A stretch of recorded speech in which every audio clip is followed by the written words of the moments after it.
Mga ka-music, nasa huling oras na po tayo ng ating palatuntunan ngayong Friday morning. At kami po ay naniniwala dito na mas maganda bukod sa health is wealth. Sa panahon ngayon talagang importante meron tayong pananalapi. Mapasa. Araw-araw man natin yung ginagamit o emergency dapat mayroon po tayo niyan. Kaya partner, minarapat natin na tulungan ang ating mga ka-music kung paano nila i-handle ng maayos ang kanilang pananalapi. Pag-usapan po natin ngayon ay ang topic is mid-year financial check-up. Oo, kasi 'di ba nakakapitong buwan na tayo ngayong 2026. Kamusta ba mga ka-music? May ipon ba?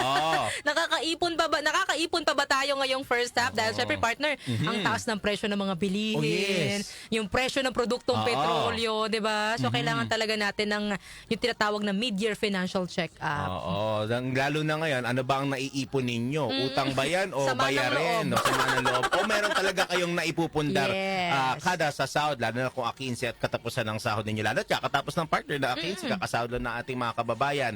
Nasa linya po natin o nasa Zoom po natin ngayon, ito partner, buthiing kaibigan ko. Alam ko yung naging mabuting kaibigan din to ng istasyon na ito. And I feel like it's a re-welcoming for him. Ang tagal ko na rin siyang hindi nakausap. Isang kilalang financial literacy advocate, ang aking kaibigan. Kaibigan ng lahat, Boss Armand Benco. Boss Armand, happy Friday morning. Good morning, Sir Armand. Hello, magandang araw sa inyong lahat at masaya ako na kita tayo ulit, Darlo Justin, at sa programa dito sa DWW 774. Ayun, sir. Kasama natin si Darlene Olanyang, aking bagong partner, Sir Armand. Yes, good morning, Sir Armand. Magandang araw po. Ayun, sige. Partner, sisimulan ko na ito. Boss Armand, nangangalahati na tayo ng taon. Ang topic na natin is mid-year financial check-up. Ngayon, Sir Armand, na nasa second half na tayo ng taon, bakit ba mahalaga na magsagawa tayo ng mid-year financial check-up? And ano ba dapat yung layunin nito? And at the same time, how important is this na hindi lamang yung health natin ang chine-check up natin, kundi pati na yung ating finances? Well, yun, katulad ng nabanggit nyo, no? Tayong mga Pilipino, regular tayong nagpapacheck up ng blood pressure, cholesterol, sugar, nagpapalaboratory pa tayo para malaman kung maayos pa ang ating kalusugan. Pero kakaunti ang regular na nagche-check up ng kanilang financial health. Kasalukuyan, as of this date, may 167 days pa tayo bago matapos ang taong 2026. 167 days. Hindi pa huli ang lahat. Ang mid-year financial check-up ay hindi para husgahan ang sarili natin, kundi para malaman kung nasa tamang direction pa ba ang ating pananalapi, ang ating kaperahan. Sa negosyo, ang tawag dyan, performance review. Di ba? Mid-year performance review ng mga kumpanya. Nagsa-strategic planning pa yan. Sinusukat kung naaabot ba ang mga targets na nilatag noong umpisa ng taon. Dapat ganun din tayo sa ating personal finances. Noong January, marami sa atin mga nangako siguro New Year's resolution, mag-iipon na, babawas ng utang, magsisimulang mag-invest, babawas ng gastos, dagdag na magkakakitaan, babantayan na ang paggastos. Ang tanong, nasaan na tayo ngayon? And remember, ang financial assessment, hindi yan nangyayari in a vacuum, meaning sa sarili mo lang. Hindi lang sarili natin ang dapat natin tinitingnan. Nagkakaroon tayo ng internal and external analysis, lalo na yung laman sa ekonomiya. Nabanggit mo na, Darlene, noong 2025, inaasahan na ang taas ng presyo ng mga bilihin, inflation, higit kumulang 20 for the whole year, 3% lang. 3% lang ang estimate, ang projection for 2026. Pero ngayon, umabot na tayo ng lagpas kalahati ng taon. Alam natin, mas mataas ang naging actual na inflation rate dahil sa pagtaas ng presyo ng langis, kuryente, at pagkain. The actual inflation rate, January to June, hindi 3%, 4.8%, halos 5%. ang January to June. Ibig sabihin, kung pareho pa rin ang sweldo natin, pero mas mahal na ang bilihin, natural lang na kailangan nating baguhin ang ilan o marami sa ating financial decision. Kaya importante na magkaroon tayo ng financial assessment. Ngayon nga, dahil sa VUCA environment, VUCA, volatile, uncertain, complex, and ambiguous, doon na lang sa uncertain, doon sa uncertainty, volatile na sitwasyon, hindi lang twice a year o dahil mid-year. Kailangan ngayon every quarter. Ang mga negosyo ngayon, kung saan ako consultant, quarterly sa strategic planning kami. Sir Armand, ano yung mga unang bagay na dapat tingnan ng isang tao kapag nagsasagawa po ng financial check-up? Mayroon bang mga basic financial vital signs na kung tawagin na dapat po nating suriin? Very good question. Madali lang naman mag-appraise, mag-assess ng kasalukuyang buhay pinansyal natin. No? Unang-una, tingnan ang cash flow. Yun po yung keyword, cash flow. Magkano ang pumapasok at lumalabas na pera buwan-buwan. Pangalawa, tingnan nyo po ang inyong ipon o emergency fund. Kapag nawalan kayo ng trabaho o nagkasakit, may mahuhugot po ba kayo? Ngayon dumaan na ang kalahati ng taon. Pangatlo, tingnan ang utang. Kung meron po kayong utang, lumiliit ba ito o lalong lumalaki? Pangapat, tingnan nyo po ang inyong mga investments. Ito ba ay lumalago kahit paano? Ang stock market natin, hindi masyadong maganda ang performance, malayo doon sa inflation rate. At panghuli, tingnan natin o tanungin natin ang ating sarili. Mas maayos ba talaga ang aking sitwasyon sa larangan ng aking pinansyal o pananalapi kumpara nung umpisa ng January 2026? Parang katawan din ng pere. Kapag hindi mo sinusukat, hindi mo ma-manage. You cannot manage what you did not measure. And you cannot measure what you did not record. Kaya importante na talagang you spend a little time, 30 minutes lang naman. Hindi naman tatagal ng buong araw ang financial check-up, ang mid-year personal financial check-up. Sasabihin ko nga sana narinig ko emergency fund. Kasama rin ba doon, Boss Armand, yung confidential fund? Ay, iba pala yung confidential. Iba pala yun. Sorry, sir. Iba pala yun. Ngayon naman, Boss Armand, yung iba malamang ang sasabihin nila for example, ako parang advanced in age na. Iba hindi naman na rin kumikita. So, kino-consider na factor yun. Yung iba naman, nabanggit nyo kanina din, Boss Armand, yung halaga din ng kita o yung laki ng kita na meron ka in terms of how the inflation or the flow of money is dito sa ating bansa. May kinalaman ba itong dalawang factors, yung age at saka yung halaga ng kita o yung social status sa nag-check ng kanilang mid-year finances o financial status? May kinalaman ba ang sinusweldo mo o tsaka edad? Edad? My answer is yes and no. Yes, dahil iba ang priorities ng isang 25 years old, 45 years old, or senior citizen. Ako, malapit na ako mag-senior citizen. Darlene, hindi mo na itatanong, 38 na ako 38 na ako, so medyo malapit-lapit na. 38 na ako, alam ni Daryl yan na the past 20 years. Yes. Na hinto So, ito rin ang sitwasyon ng minimum wage earner at ng isang executive. Pero no din ang sagot kasi ang financial check-up hindi lang para sa mayaman, sa maraming pera. Hindi kailangan kumita ng 100,000 buwan-buwan para suriin or i-review ang iyong pananalapi.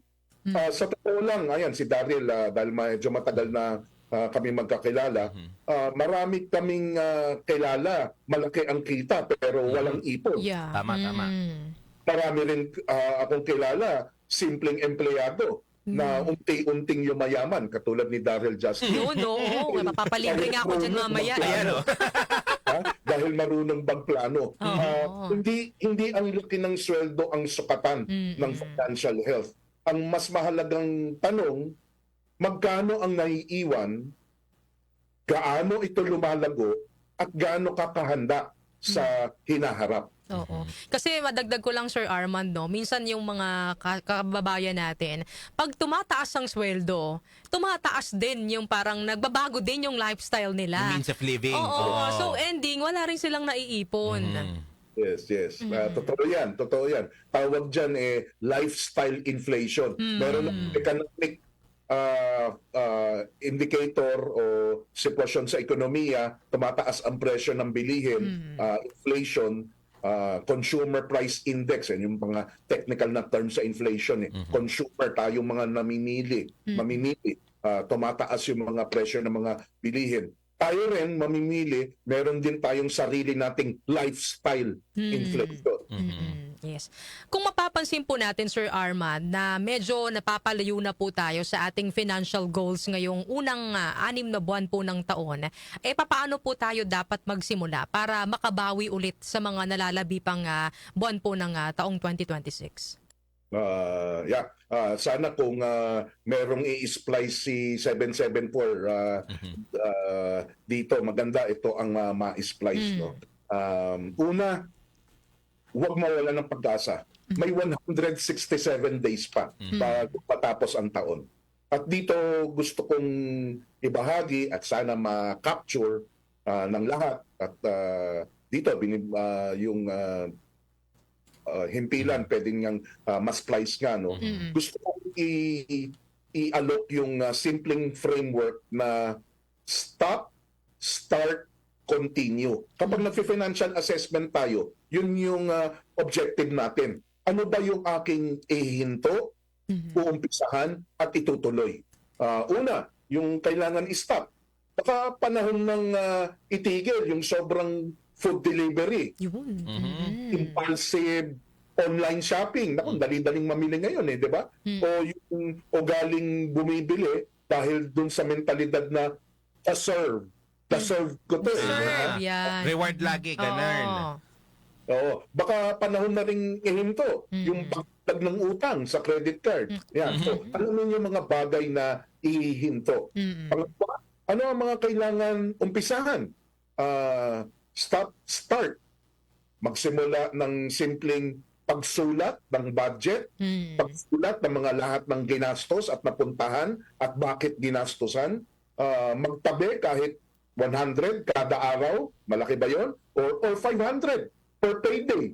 Magkaroon ng weekly money date. Yun na, yung mga may asawa, may katuwang sa buhay. 30 minutes, 1 hour, napakatagal na every week. Habang nagkakape-kape kayo, sige, kasama yun sa lifestyle nyo. Mag-usap kayo mag-asawa or ng pamilya. Pag yung mga anak nyo marunong ng arithmetic, miski na bata pa, hindi sa stressful na sitwasyon, magkaroon na kayo ng mga monthly or a weekly usapan sa pera na maikli lang. Hindi yung mga pag-uusapan nyo sa pera na sa pagkainan at paggalit na pinag-uusapan ng perahan. Para tingnan yung kung nakakaipon ba, kamusta ang gastusin, or umpisahan na sigurong magkaroon ng sideline. Miski na yung makadagdag ng 2,000, 5,000 kada linggo. Aba, maganda-ganda yun, di ba? 20 mil din ang papasok nun sa isang buwan. At panghuli, ano yung itutuloy? Stop, start, continue. Kung regular ka nang nag-iipon, syempre, yan. Pagbabayad ng utang, nag-i-invest, yan. Huwag mong ihinto, tuloy-tuloy mo yan, continue these things. Tandaan natin, stop, start, continue, dapat din naaayon dun sa ekonomiya. Lagi kong dinidiin kasi ramdam na ramdam natin yan. Kapag tumataas ang inflation at presyo ng bilihin, maring kailangan nating bawasan ang ilang luho at mas pagbutin ng pagtitipid o ipon. Ulitin ko, meron pang 167 days, hindi nyo po kailangan baguhin ang buong buhay nyo dahil financial assessment kayo pagkatapos ng kalahati ng taon. Kailangan mo lang malaman kung ano ang dapat mong stop, start, continue sa larangan ng ating buhay pinansyal. Boss Armand tsaka partner, hindi ko alam kung kayo ay mag-agree dito, pero yung susunod kasi natin, nabanggit na rin ni Sir Armand, yung mga financial habits na, yung mga pagkakamali na napapansin na nangyayari, na kailangan itigil. Pero iduduktong ko, Sir Armand, ano ba yung mga financial habits o pagkakamali na napapansin nyo naman na nangyayari, lalo na sa kalagitnaan ng taon, sa mid-year, na maaaring maka-apekto sa ating financial health? Kasi ako, for one, I believe na yung nabanggit natin kanina, partner, yung lifestyle inflations, kadalasan, Boss Armand, nangyayari yan dun sa mga ibang mga nagtatrabaho siguro na nakakatanggap ng mga mid-year bonuses o mid-year gratuities nila na pag natanggap nila May, June, July, ay may dagdag pera ako. Deserve kong gumastos. Na feeling ko for me, it becomes a temporary lifestyle inflation na pagka naubos mo na yan o nasaid mo na yan, eto ka na naman, back to zero ka na naman, lalo na at the second half of the year. Tama ba ako, Boss Armand? Very, very much correct. Halatang matagal na tayo. alam na. Usapan to. Merong tatlong sa mga tinutulungan natin, nagfa-financial coaching din po tayo. Sa tatlong habits na madalas na binabaril kapag nagdi-mid-year assessment, personal financial assessment. Yung una, yung nabanggit na natin, lifestyle inflation. Habang tumataas ang kita, mas mabilis naman tumaas, mas mabilis pa yung lifestyle inflation kaysa dun sa pagtaas ng ating sinusweldo. Habang tumataas ang kita, mas mabilis namang tumataas ang gastos. Pangalawa, yung nasabi na natin, yung mentalidad na deserve ko to. Totoo. Pero minsan, nagiging dahilan ito para gumastos ng lampas sa kakayanan. Pangatlo, kaya tinatanggap ko lagi ang mga ganitong imbitasyon, yung social media comparison. Nakikita natin yung pinost na biyahe, travel, gadget, bagong kotse ng iba, kakilala o kaibigan natin.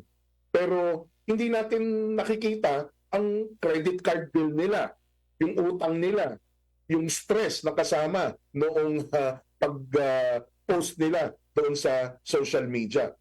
Huwag natin kalimutan ang ekonomiya. Kapag tumataas ang presyo ng gasolina, pagkain, kuryente, natural lang na mas mahirap mag-budget. Kaya kailangan na mag-ingat tayo sa ating financial habits. At yung mga yan, dahil financial habits, ibig sabihin control natin yan. So, kung yan ay nakakasama, ang magandang balita dyan, dahil habit yan, tayo ang may control niyan. Meron ba kayo, Sir Armand, na mga parang mga simpleng financial checklist, no, na maaari pong sundan ng ating pong mga tagapakinig para masukat po kung nasa tamang direksyon pa rin po sila bago matapos po ang taon? Very good question. Simpleng financial checklist, no? Mga tanong. Una, mas malaki ba ang ipon nyo ngayon kaysa noong January? Pangalawa, mas lumiit ba ang utang ko? Pangatlo, may emergency fund at nadadagdagan ba ang aking emergency fund? Next, alam nyo ba kung saan napupunta ang pera nyo buwan-buwan? Yung meron kayong record? Uli, may malinaw ba kayong plano para sa natitirang 167 days? Kung hindi ang sagot dyan sa karamihan, alam niyo na ang dapat epekto. Pero huwag kayong matakot kasi hindi pa huli ang lahat. So, those 5 questions, mabilisan. Mas malaki ba ang ipon nyo ngayon kumpara nung January 2026? Mas maliit ba, lumiliit ba ang utang ninyo? May emergency fund ba kayong sapat? Alam nyo ba kung saan napupunta? At naglilista kayo ng lahat ng pinagagastosan nyo? At meron ba kayong malinaw na plano para sa natitirang 167 days ng 2026? Ayun. Ganyan naman, Boss Armand. Ako, feeling ko isa na lang naman yun sa akin regarding nga dito. For you, Boss Armand, ano yung pinakamahalagang mindset? Sabihin na natin marami na pwede maging mindset pagdating sa pagtitipid and sa pagiging masinop sa mga pananalapi ninyo eh. Pero para sa iyo, Boss Armand, ano yung masasabi mong top 1 na mindset na dapat dalhin ng bawat isa sa atin, lalo na sa remaining 6 months ng taon, pagdating po sa paghahawak ng pera o pananalapi? Para sa akin, pinakamahalagang mindset, lalo na nasa kalagitnaan tayo ng taon, progress, not perfection. Hindi nyo kailangan yumaman bago matapos ang taon. Hindi nyo kailangan baguhin ang buong buhay nyo ngayong araw, mula ngayong araw. Kailangan mo lang gumawa ng mga mas matatalino na pag-isipan na desisyon araw-araw. Sabi nga nila doon sa mga nag-exercise, consistency beats intensity. Meaning, ngayon gusto kong bodybuilding, magpalaki ng katawan. Magbubuhat ko ng napakabigat ngayong araw, buong araw. Tapos gaganda na ang aking katawan. Hindi po. Consistency beats intensity. Mas kailangan ng progress kaysa perfection. Lalo na sa pagkakaroon ng financial freedom, di ba? Yan yung mga mabibigat na salita natin noon na Daryl, di ba? Financial freedom, hindi po yan bunga ng isang malaking desisyon. Nabubuo ang financial freedom sa mga maliliit na tamang desisyon na inuulit-ulit araw-araw. Again, hindi nyo po kailangan yumaman bago matapos ang taon. Kailangan nyo pong matapos ang taon ng mas maayos kaysa noong inumpisahan natin ang taong 2026. Sir Armand, may mga nakikita nga rin po ko sa social media. No? I think magandang nangyayari din ngayon na nagiging mulat din yung ating mga kababayan doon sa pag-iipon. Kasi parang nakikita ko na trend din ngayon. May mga Facebook group na parang ang goal nila is makaipon ng 100,000 ngayong 2026. Diba? Kahit yung mga minimum wage earner, yun yung ginogol nila, yung makaipon ng 100,000 pesos ngayong 2026. So parang siguro matulungan, Sir Armand, no? Yung ating po mga kababayan na gusto talagang makaipon kahit paunti-unti. Ano po ba yung mga practical tips na maaari po ninyong maibigay sa kanila? First and foremost, lalo na kung empleyado, regular na nagtatrabaho, first and major advice, number 1, magkaroon kayo ng weekly money discussions with your family. Kung nag-iisa ka sa buhay, ikaw, meron kang schedule. Kung ikaw ay single pero ikaw ang breadwinner sa bahay, yung mga kasama mo sa bahay, magkaroon kayo ng regular, weekly, 30 minutes lang. Matagal na yung isang oras na usapin kada linggo. Tingnan ng inyong bank account, ang regular na pumapasok ng pera, ang mga gagastosan sa bago matapos ang buwan at sa susunod na quarter at sa natitirang 2026. Ganyan po, regular, kailangan meron kayong assessment. Huwag niyo pong hintayin yung kalahati ng taon or tapos na yung taon. Pangalawa, i-automate niyo po ang inyong saving. Automate. Alam po ito ni Daryl, lagi kong dinidiin. Meron po kayong sinasweldo, dinadaan sa bangko. Pumunta po kayo dun sa account nyo, depository account nyo, yung payroll account nyo. Kausapin nyo yung bangko, sabihin nyo, mag-open kayo ng auto-debit account para bawat pasok ng pera doon sa inyong bank account na pinapasok ng inyong sweldo, automatic 500 pesos bawat sweldo. Makakaltas na doon sa pangalawang bank account. At yung pangalawang bank account na yun, hindi nyo ginagalaw, hindi nyo wini-withdraw, merong sarili siyang purpose, target, 100,000 ba? Timeline, within the year ba? O within 3 years? Within 5 years? Merong malinaw na dahilan, purpose, target, timeline, yung pagka-automate ng inyong pag-ipon. At pangatlo, sa paggastos naman, intindihin, i-appreciate, practicein yung delayed gratification.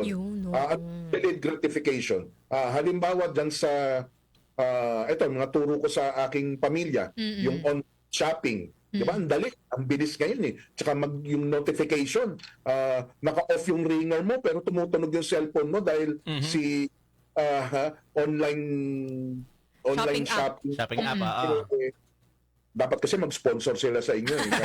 Para bigkas niya. Para bigkas. Spotify, tumutunog. Titingnan mo ngayon, available na yung dati kong tiningnan. Pag mga ganyan po, pag wala sa plano na gastusin, schedule nyo po yung pagbili nyo ng luho. Miski na luho yan. Basta yung luho nyo, hindi naman immoral, hindi masama, illegal. Pagplanuhan nyo lang po. At make sure hindi nakokompromiso yung mga pangunahing pangangailangan nyo. Magandang feature po doon. Add to cart. Yeah. I-add to cart nyo po. Sige, i-add to cart nyo. Pero schedule nyo kung kailan nyo bibilin. Kapag hindi nyo po na-schedule, within 24 hours kung kailan nyo bibilin, in-schedule kung kailan nyo bibilin, alisin nyo po sa add to cart.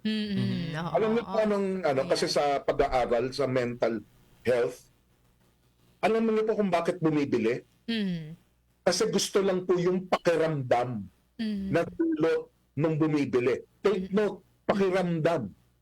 Kasi kung hindi yan pangunahing pangangailangan, ang nangyayari, gusto mo yung feeling na meron kang binibili.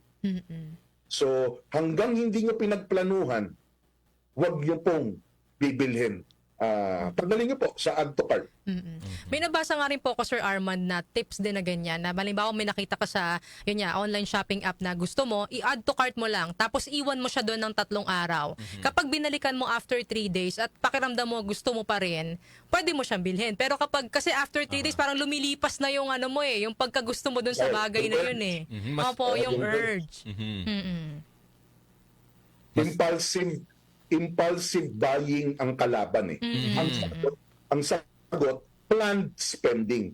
Hindi po problema yung needs versus wants.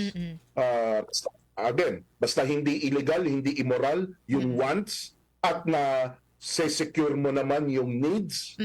By all means, yun, deserve mo siguro yung wants, luxuries in life. Pag ito ay planned spending. Tsaka yung delayed gratification, Sir Armando, parang medyo mahirap ngayon, lalo na doon sa may mga credit card. Kasi 'di ba, ang bilis-bilis mag-swipe ngayon. Maisipan mong bumili ng ganito. New school nga partner, hindi na nga swipe, tap to pay na lang. Correct, parang kahit wala kang ipon, sige, bili. Tap to pay. Ang bilis, no? Tap to pay. Kaya, correct.